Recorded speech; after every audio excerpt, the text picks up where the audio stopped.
Yo, so today we have what's called the Comic Verse. This is gonna be Comic Verse Episode 1, because these three are good, but not good enough. You know what I mean? And I'm used to just discarding them because it was just either it wasn't a good read or it was a very short read with little action and activity. So we're gonna get into it with Daughter of Blade, issue 2. We left off. This girl, Whitney, she transferred to the school and they were fighting each other. Boom, boom, bam. She even got cut. Ended up, oh yeah, right here. She's like, got dizzy and she raged because she's like her dad. She needs the serum to not turn. So she raged right there. Ah, boom, I'm not gonna let you kill me. That kind of like ends. The place is on fire. They ended up getting out of there alive. She actually saved Whitney. And so she's like, well, why did you save me? She even says it right there. Why did you save me? So they go to school the next day. She says, we need to talk, blah, blah, blah. She actually got grounded for what happened that night, but Whitney gets her out of it. She asked her mom, I need someone to help me out with homework, catching up with schoolwork. So that happens, and then they go out for a hunt together. They're going to team up. This is like, okay, we're going to team up here. We see the Whitney girl cut herself on a clean desk. She even kind of, how did you cut yourself on that clean desk? And right here, betrayal. She gets betrayed. The Whitney girl still thinks she's a monster. She even calls her something weird, a vampire with a D.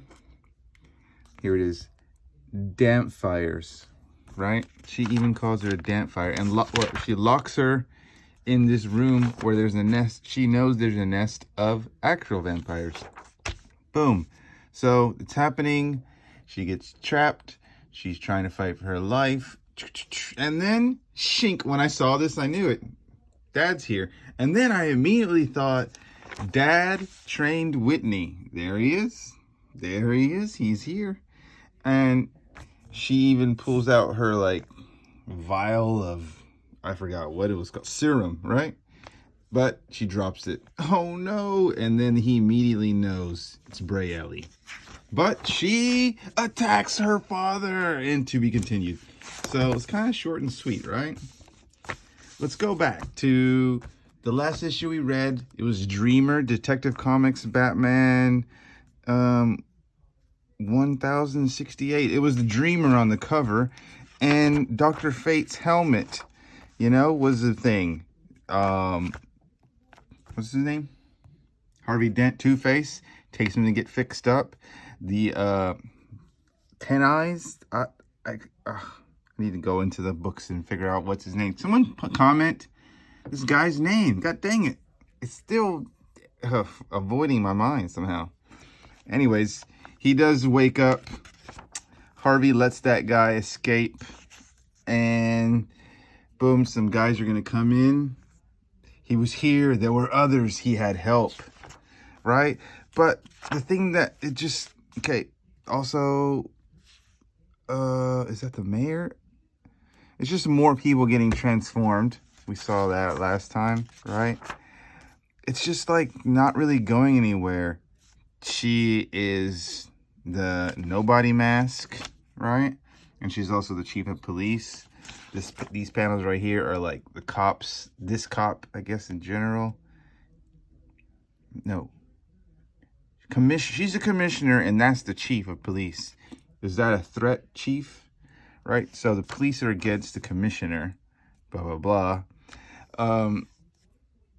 Batman kind of like recovering, I guess, at Jim Gordon's house. Jim Gordon's talking to him like he always does. And the bat walks out on him. It's just, I mean, it's just so out there and so spaced out. Cassandra Cain, I remember her name this time. We got the Arzen clan is like capturing these people. I don't know if this is going to be like a new girl in the meta. She's right here in the cages and she breaks out. And last page. I'm Solomon Grundy. It didn't work out linear, a straight through read. So kind of like just thumbing through that one. And Scarlet Witch number 3. I don't know what to say about this.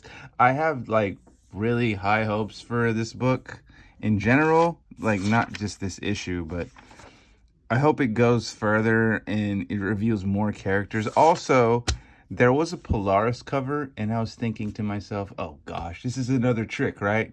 Where it's a Polaris cover, but there's no Polaris in the book. Well, I was pleasantly surprised walking around, and right there, freaking second page, they are illegitimate sisters, and they kind of like play on this whole sister vibe. But I was happy to see Polaris. She comes to tell her about the... What is this from? Is this from issue 1 where she couldn't read the magic off of that necklace? I think it is from issue 1, because they saved the day and she kept the necklace, right? And then when this door opens, no one appears. They shrink into this little tiny version of people, and they help this lady. They just help her save her universe, and that was just kind of it, There's a sword. They need a sword. They create the sword together with their powerful magic and magnetism. Boom. They create it. They fight off the evil villains. She saves her town. They can continue to help, but they're like, no, we're going to go ahead and fight. Right here, they kind of go through it. You can read it. We're going to go ahead and fight. Our people will fight for themselves to reclaim the dignity along with their freedom, right? So all that happening, and these guys are like, oh man, we should do this more often. I love you too. She comes home. This is where the plot thickens. Lockkill is in New York, and her place is on fire. The whole place is on fire. Oh, the shop, it's Darcy. And then if we saw, was it in issue 2? In issue 2, you have the, what is it called? Oh, the Baki. Champion of the Baki. Darcy Lewis has evaded justice long enough. Captured. Is this the Champion of the Baki? Is that like the bar with no name? Yeah, so it ends here. Even the Scarlet Witch, even you would not dare to... Any who would dare defend her must face me. Even the Scarlet Witch. Your move, Maximoff. So, the end. It's just kind of lackluster. I like the Polaris. I like the ending, but the middle part was just kind of like, oh, let's throw something together. I didn't finish reading these two. I was going to hit that too, but I didn't finish reading those two. I got a couple of other things this week, but we just had to go through those 3 books. Once again, this is the ComicVerse Episode 1. If you guys liked the 3-issue bust down, I'll probably do it a few more times on books that I wouldn't normally read all the way through, and just kind of let you know what's going on in the storyline, what you missed, what to look forward to. I really missed the Dreamer. Where's the Dreamer? Shout out to the guy who said to watch Supergirl on TV. Cara L on TV. He said that if I want to know about the Dreamer, I have to watch the TV series, which, I don't know if I ever will, to be honest. I just don't know if I ever will. Yeah. Anyways, that was today. I'm going to bust these 2 out and get you guys the Nightcrawlers update. I had to go and get the back issue. I guess this was a second printing. I think it was a second printing because this just came out a few days ago, Wednesday.